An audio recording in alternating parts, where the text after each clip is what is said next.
Bismillahirrahmanirrahim. Assalamualaikum warahmatullahi wabarakatuh. Alhamdulillahi rabbil alamin. Wassalatu wassalamu ala rasulillahil amin. Wa ala alihi wa ashabihi wa man tabi'ahum bi ihsanin ila yaumiddin. Amma ba'du. Ma'asyiral muslimin jamaah rahimani Allah wa iyyakum jami'an. Alhamdulillah, kita bersyukur kepada Allah Subhanahu wa taala di kesempatan siang hari ini. Kita masih diberikan kesehatan, taufik serta hidayahnya. Semoga amal ibadah kita Allah Subhanahu wa taala menerimanya, dan semoga ilmu yang kita dapatkan bisa kita amalkan sebagai bekal untuk menghadap kepada Allahu Rabbul Alamin. Kemudian salawat dan salam kita sampaikan kepada Nabi Muhammad sallallahu alaihi wasallam beserta keluarganya, para sahabatnya dan umatnya sampai hari kiamat nanti. Jamaah rahimani Allah wa iyyakum jami'an. Kita melanjutkan kembali di dalam kajian rutin di Balubai TV dengan bahasan dari kitab Kaifa Takunu Miftahan lil Khairi, yaitu kitab karya Imam atau Asy-Syaikh Abdul Razak bin Abdul Muhsin Al-Badr hafizhahu ta'ala, di mana kita masih membahas dari pintu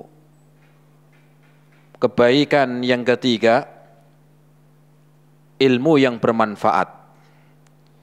Ya, silakan kitabnya bisa dibuka. Di pertemuan sebelumnya telah kita sampaikan apa makna ilmu yang bermanfaat. Ilmu yang bermanfaat adalah di mana ilmu tersebut mengenalkan kita kepada Allah dan Rasul-Nya. Maka tidak lain itu adalah ilmu Al-Quran dan Sunnah Nabi. Kemudian yang keduanya adalah ilmu yang diamalkan. Hakikat ilmu yang bermanfaat adalah ilmu yang diamalkan. Bahasan setelahnya atau lanjutan dari setelahnya adalah semangat dan keutamaan di dalam belajar ilmu yang bermanfaat, yaitu belajar Al-Quran dan Sunnah Nabi. Silakan bisa dibuka bukunya, halaman 30.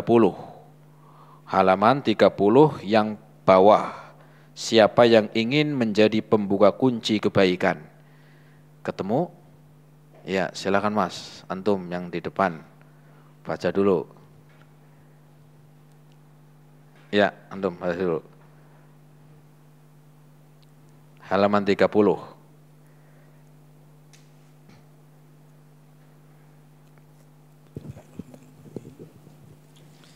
Siapa yang ingin menjadi pembuka kunci kebaikan, dia harus semangat mencari ilmu yang bermanfaat dan memberikan perhatian yang maksimal dan mendalam. Disebutkan dalam sebuah hadis yang diriwayatkan Al-Baihaqi dari Nabi Sallallahu Alaihi Wasallam bahwasanya beliau Sallallahu Alaihi Wasallam bersabda, man ngadabat lubu ilman ya ta'allahu fatahallahu lahu bihi baba ilal jannah. Siapa yang pagi-pagi keluar untuk mencari ilmu yang wajib dipelajarinya, maka niscaya dengan ilmunya Allah bukakan baginya satu pintu surga. Sanad hadis ini dhaif. Akan tetapi hadis ini dikuatkan oleh hadis sahih dari hadis Abu Darda radhiyallahu anhu dan hadis lainnya dari Nabi sallallahu alaihi wasallam. Beliau bersabda, man salaka dhahirakan yaltasibu fihi ilman sahalallahu lahu bihi tariqan ilal jannah. Siapa menempuh suatu jalan untuk mencari ilmu, niscaya Allah mudahkan baginya jalan menuju surga dengan sebabnya. Ilmu adalah akar dari pondasi yang kuat, maka itu sudah semestinya seorang hamba memberikan perhatian penuh kepada ilmu. Hanya dengan ilmulah ia menjadi bagian dari pembuka pintu kebaikan, penutup pintu keburukan. Orang yang tidak menghiasi diri dengan ilmu berpotensi terjerumus dalam berbagai resiko seperti kesesatan, bid'ah, dan amalan yang bersumber dari hawa nafsu. Padahal ia menganggap dirinya setelah berbuat kebaikan. Ya, cukup. Syukran. Jamaah rahimani Allah wa iyyakum jami'an. Bahwa setelah kita mengetahui ilmu yang bermanfaat, ternyata ilmu yang bermanfaat bukan hanya sekedar kita angan-angankan. Bukan hanya kita inginkan, tetapi dia harus semangat mencari ilmu yang bermanfaat. Bukan hanya sekedar mencari ilmu yang bermanfaat, tetapi juga memberikan perhatian yang maksimal. Perhatian yang maksimal dan mendalam. Kenapa demikian? Karena ilmu yang bermanfaat itu tidak datang seperti kayak jenengan ngirim WA. Orang yang ingin mengetahui ilmu agama ini perlunya adanya semangat dan juga adanya perhatian. Tidak hanya semangat tetapi juga perhatian. Ada orang semangat belajar bagus tetapi kurang perhatian. Baru 5 menit langsung matanya tinggal 5 watt alias ngantuk. Ini semangat udah bagus nih, tapi perhatiannya kurang. Atau mungkin dia sudah semangat belajar kurang perhatian. Kenapa? Karena nggak mau nyatat, nggak mau nulis. Katanya Imam Asy-Syafi'i rahimahullahu ta'ala, beliau mengatakan qayyadul ilma bil kitabah. Ikatlah ilmu ketika kalian sedang di majelis ilmu dengan menulis. Ikatlah ilmu itu dengan dicatat. Ya, itu apa? Nasihatnya Imam Syafi'i. Beliau kalau sekali dengar langsung hafal jemaah. Kalau kita dengar bolak-balik nggak hafal. Beliau sampai menasihati begitu. Padahal beliau itu bukan orang yang gampang hilang hafalannya, tetapi menasihati kepada muridnya, jamaahnya untuk mengikat ilmu dengan mencatat. Kenapa? Minimal kalau kita mencatat, ya, pulang ke rumah tahu, oh tadi yang disampaikan ini.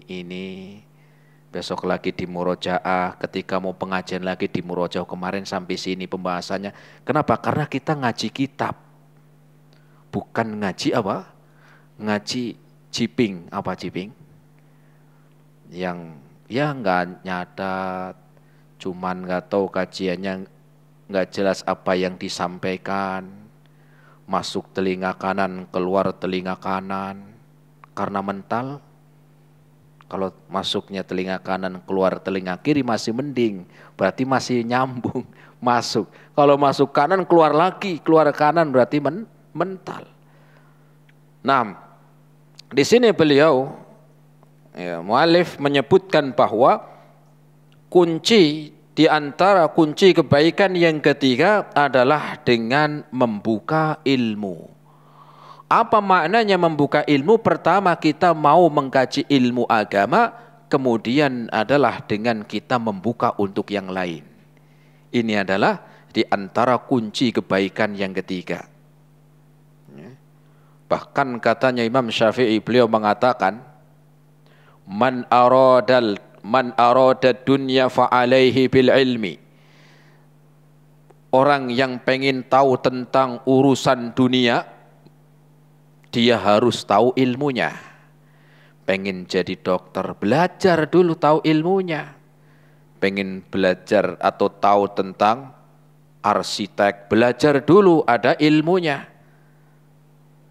Pengen jadi apa lagi? Pengen jadi ya pedagang yang baik, yang bagus, yang tahu manajemen, belajar dulu. Kemudian beliau mengatakan, "Waman aradal akhirata fa'alaihi bil ilmi." Dan barang siapa yang menginginkan akhirat, maka hendaklah dia pelajari ilmunya.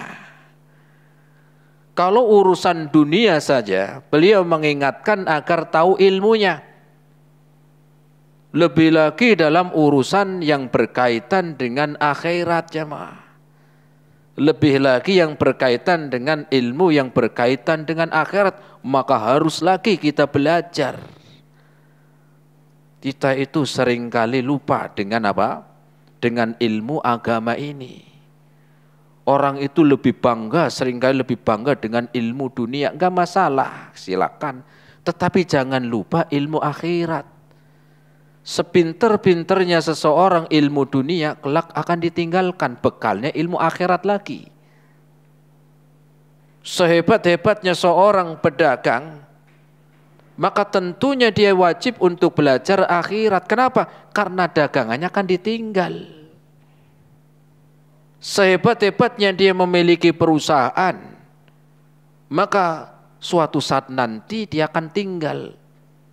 Dan bekalnya adalah bekal akhirat. Maka ilmu ini adalah kunci di antara kunci kebaikan di dalam agama. Yaitu ilmu yang mengenalkan kita kepada Allah Subhanahu wa ta'ala. Ilmu yang mengenalkan kita siapakah Allah. Kemudian di mana Allah. Hari ini ketika ditanya, Allah di mana? Jawabannya masih macam-macam. Betul. Ada yang ditanya, Pak, Allah itu di mana, Pak? Oh, Allah itu setahu saya di mana-mana, Mas. Sebagian yang lain bahkan apa? Ya, dengan gelar yang banyak ditanya, Allah di mana, Pak? Allah itu ya dalam hati. Ada sebagian kalau ditanya, Allah itu di mana? Allah itu enggak di mana-mana. Lihat pada zaman Rasul Sallallahu Alaihi Wasallam, pernah Rasul bertanya kepada seorang budak perempuan. Ketika ditanya, Aina Allah, di mana Allah? Dia mengatakan, Fis sama, di langit, di atas langit. Maka Rasul mengatakan, A'ti'ha fa innaha mu'minah. Bebaskan budak perempuan ini karena dia seorang mukminah. Dari mana taunya Rasul? Tahu ilmunya. Tahu ketika ditanya di mana Allah, bandingkan dengan hari ini. Sebagian dari kaum muslimin belum tahu. Ya. Sebagian kaum muslimin belum paham di mana Allah. Ya. Bahkan juga sekolahnya bukan sekolah yang remeh, sekolah tinggi. Coba. Ini budak nggak sekolah pada zaman Rasul. Tahu fitrahnya Allah di atas langit. Ya. Nah, ilmu inilah yang mengenalkan kita kepada Allahu Rabbul Alamin. Kemudian juga ilmu yang bermanfaat ini adalah yang mengenalkan kita kepada Rasulnya. Kita kalau ditanya, di dunia ini manusia yang paling berjasa kepada kita, kalau kita ditanya, seringkali kita akan jawab orang tua. Betul, bapak dan ibu. Padahal kedudukan Rasul Sallallahu Alaihi Wasallam jauh lebih besar jasanya dibandingkan bapak dan ibu kita. Dengan apa kita mengetahui? Dengan ilmu. Sehingga peran jasa Rasul Sallallahu Alaihi Wasallam itu lebih besar jasanya dibandingkan bapak ibu. Bapak ibu ibarat cuman ngelahirin. Ibunya maksudnya ngelahirin ya, bapaknya yang enggak. Bapaknya yang nyari nafkah, kerja, ngasih makan. Dah. Rasul enggak sama. Rasul yang menyampaikan kepada kita hidayah. Rasul yang memberikan petunjuk Allah Subhanahu wa ta'ala. Rasul yang membawa Al-Quran. Rasul yang nanti pada hari kiamat yang akan apa? Memberi syafaat. Rasul nanti pada hari kiamat yang akan membantu umatnya agar masuk surga. Dan Rasul di dunia dan akhirat memiliki jasa yang sangat besar, melebihi dari jasanya orang tua.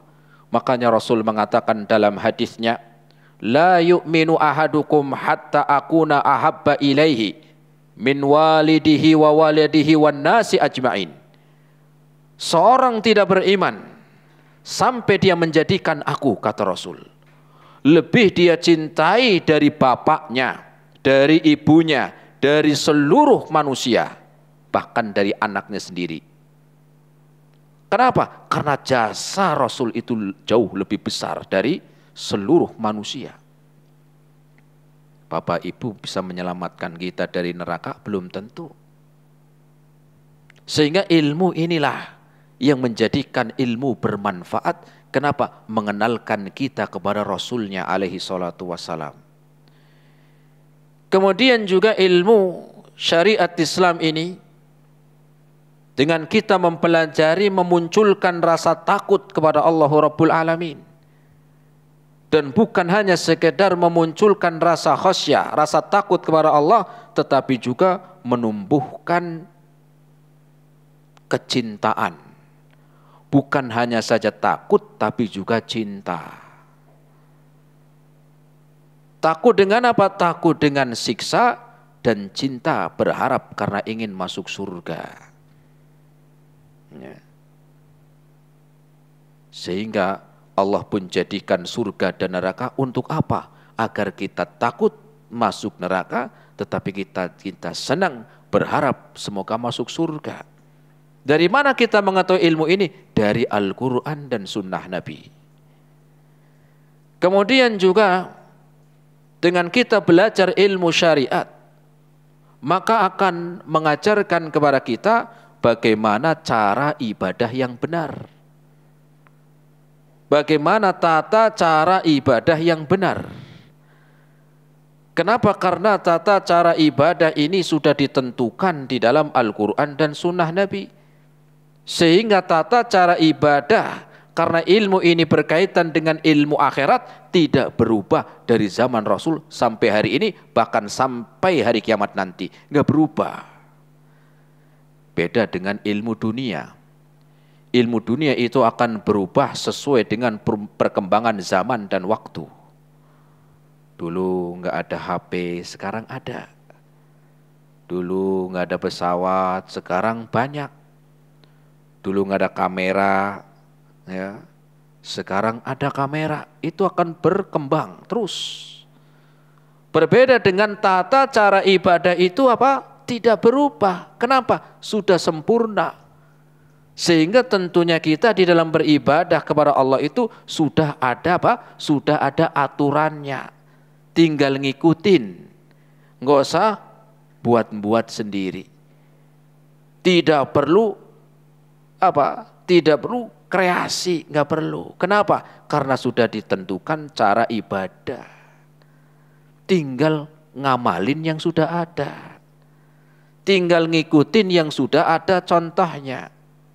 Kalau urusan dunia silakan mau kreasi, monggo. Tetapi urusan tata cara ibadah ini sudah ditentukan, sehingga kita belajar agama ini, belajar tata cara ibadah yang benar. Kemudian ilmu syariat ini mengajarkan kepada kita agar kita itu tidak sombong. Ya. Jangan sampai menjadikan ilmu yang kita miliki, baik itu ilmu dunia dan juga ilmu akhirat, jangan menjadikan kita sombong. Merasa sudah jabatannya tinggi, ketika diingatkan kesalahannya, kamu anak kemarin sore, kamu kan anak masih bau apa? Bau kencur. Penjenengan bau apa Pak? Saya bau keringat. Ya. Sombong menolak kebenaran. Kenapa? Karena ya mungkin tadi ya memiliki jabatan atau yang lainnya. Dan ilmu syariat ini mengajarkan kita agar tidak hasad kepada manusia. Tidak hasad kepada manusia. Kenapa? Hasad ini bukan hanya saja di dunia, tetapi resikonya akan dibawa sampai hari kiamat nanti. Kenapa? Karena dengan itu seorang akan rugi. Seorang yang hasad itu apa? Akan rugi. Maka disinilah kita belajar Al-Quran, belajar agama. Ya. Kemudian dengan ilmu yang bermanfaat ini agar menjadikan kita tidak rakus terhadap dunia. Tidak apa? Tidak rakus terhadap dunia. Bukan gak boleh kaya, gak silakan jadi kaya. Tetapi ketika rakus itu apa? Tidak peduli dari mana dapatnya. Dari mana memperolehnya. Yang penting saya untung aja udah. Ya. Tidak. Dari mana kita tahu dengan kita belajar dan diamalkan. Inilah ilmu yang bermanfaat. Ya. Tidak rakus terhadap dunia. Ya. Padahal rumahnya sudah ada. Rumahnya aja 7 jamaah. Saking pengen nikmatin semua. Itu setiap malam tidur 1 jam tuh pindah. Biar menikmati semuanya. Ya, saking seringnya naik mobil itu kaki jarang nyentuh tanah, kayak kuntilanak, kayak apa? Kuntilanak, nggak nyentuh tanah kan begitu ya. Ya. Tapi masih aja korupsi, nipu, kurang apa? Itulah. Dengan apa kita terhalang? Dengan kita mau belajar ilmu dan kita berusaha mengamalkan. Inilah ilmu yang bermanfaat. Kemudian juga di antara ilmu yang bermanfaat adalah agar menumbuhkan akhlak yang baik. Dan ini sudah kita sebutkan. Kita belajar ilmu yang bermanfaat ini agar memberikan efek perubahan. Perubahan dalam bergaul, perubahan dalam tutur kata, perubahan dalam kita ya berbuat dan berucap kepada keluarga, saudara, tetangga, ya, ataupun orang lain, memberi efek. Itulah ilmu yang bermanfaat. Dan semua ini tidak lain pasti diambil dari apa? Dari Al-Quran dan Sunnah Nabi. Sehingga Allah sampai membedakan orang yang belajar ilmu, ya, ilmu agama, ya, dan dia mengamalkan. Allah sebutkan dalam Al-Quran surat Az-Zumar ayat yang ke-9. Surat apa? Az-Zumar ayat yang ke-9. Allah berfirman, "Qul hal yastawil ladzina ya'lamuna wal ladzina ya'lamun." Apakah sama orang yang tahu ilmu dan mengamalkan dengan orang yang enggak tahu ilmu? Enggak sama. Pertanyaan ini bukan butuh jawaban, tetapi pertanyaan ini adalah sebagai bentuk penekanan. Tidak sama antara orang yang tahu ilmu dengan orang yang nggak tahu ilmu, nggak sama. Jangankan manusia ya, seekor anjing, antara yang tahu ilmu dengan yang nggak tahu ilmu, anjing tahu ilmu juga ternyata cuma. Itu hasilnya beda. Ini misalnya yang punya anjing untuk berburu ya, untuk berburu. Ketika dia sudah dilatih, kemudian dilepas, bismillah, tangkap lo apa misalnya, kijang di hutan, kena. Anjing itu, dia udah gigit, ya, sudah melumpuhkan, dia nggak makan. Dia bawa ke majikannya. Ini bos, begitu. Ya walaupun nggak ngomong ya maksudnya begitu. Ya. Beda ketika anjing liar. Sama-sama gigitnya, bisa melumpuhkan. Yang itu haram, yang pertama halal. Kenapa? Apa yang bedakan? Padahal sama-sama hewan yang ditangkap, yang dilumpuhkan, dan yang sama-sama yang melumpuhkan juga anjing. Kenapa? Apa bedanya? Yang pertama berilmu, ya, diajarin sama majikannya, sehingga hasilnya pun apa? Halal. Yang kedua, enggak, haram. Itu baru seekor anjing jamaah. maka manusia jauh lebih hebat. Sehingga kalau manusia tidak mau belajar ilmu yang bermanfaat tadi, ilmu-ilmu yang menumbuhkan kecintaan, mengenal Allah dan Rasulnya, itu masih lebih baik hewan. Ya. Kenapa? Karena hewan nggak dikasih akal. Manusia ada akal. Kok nggak mau mengenal yang menciptakan? Kok tidak tahu cara beribadah yang benar? Masih mending jadi apa? Ya nggak jadi seekor anjing maksudnya. Ya, kedudukannya masih mending hewan yang tahu. Kenapa? Karena Allah memberikan keutamaan pada diri manusia. Kok nggak dipakai keutamaannya? Makanya Allah sebutkan dalam surat Az-Zumar tadi, "Qul hal yastawil ladina ya'lamuna wal ladina la ya'lamun." Katakanlah, sungguh tidak sama orang yang tahu ilmu dan yang mengamalkan dengan orang yang enggak tahu. Maka kita pun harusnya demikian, orang yang sudah mulai belajar ilmu, memberikan efek positif. Memberikan apa? Perubahan dalam sikap dan perilaku, di dalam ibadahnya, di dalam bermuamalahnya, di dalam akhlaknya. Ya. Itu hakikat ilmu yang bermanfaat, dan inilah yang Allah selalu menyebutkan, bahkan Allah menyebutkan dalam Al-Quran surat Toha agar kita selalu minta kepada ilmu yang bermanfaat. Wa qul rabbi zidni ilma. Dalam surat Toha ayat yang ke-114, wa qul rabbi zidni ilma, ya Allah tambahkanlah aku ilmu. Apa ilmu ini maknanya? Ilmu yang bermanfaat, ilmu yang tadi kita sebutkan di pertemuan-pertemuan sebelumnya. Ya. Bukan berarti kita mengatakan ilmu dunia enggak penting, enggak. Ada ilmu syariat, ada ilmu yang bukan syariat. Ada ilmu syariat semuanya wajib belajar. Apapun profesinya wajib belajar ilmu syariat. Ilmu mengenal Allah wajib semuanya. Ilmu syariat ini wajib dia dari mana belajar. Berbeda dengan ilmu dunia. Ya. Ada ilmu dunia itu ilmu yang bermanfaat banyak. Ilmu kedokteran manfaat. Ya. Ilmu membangun arsitek ya manfaat.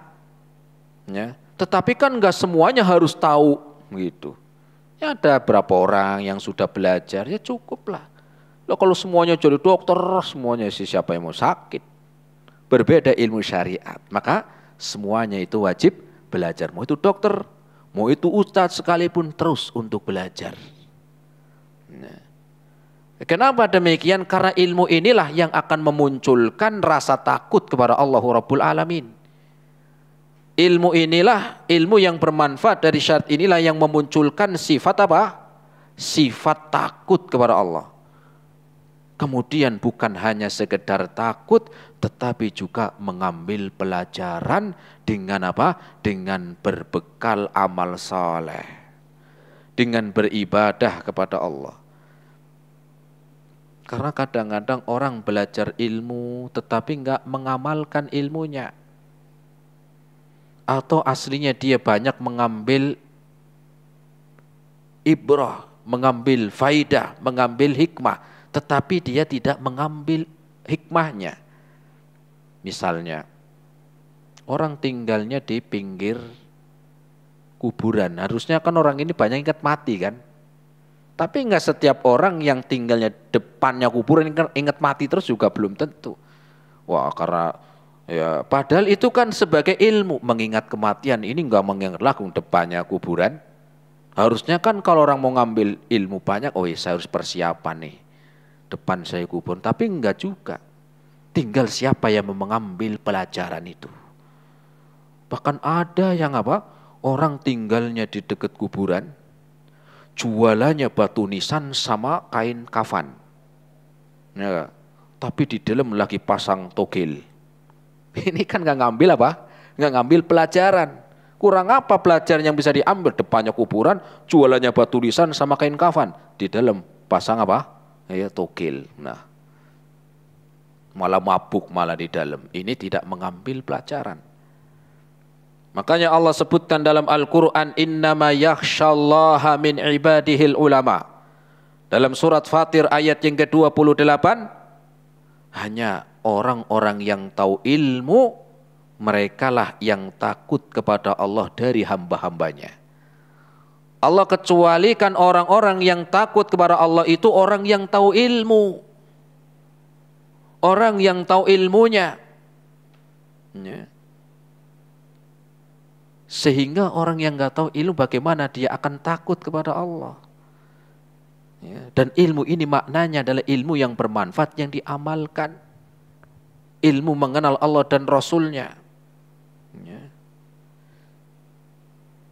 Dan ilmu ini yang dahulu Allah menyebutkan tentang Nabi Musa sampai jauh-jauh pengen belajar kepada Khidir.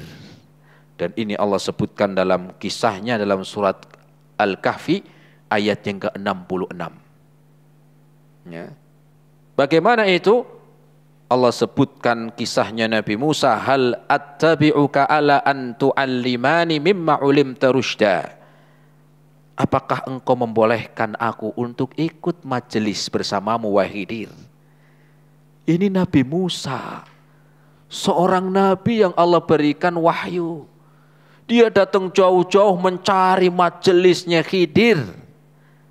Kemudian minta izin, apakah aku diizinkan agar bisa menimba ilmu darimu wahai Khidir?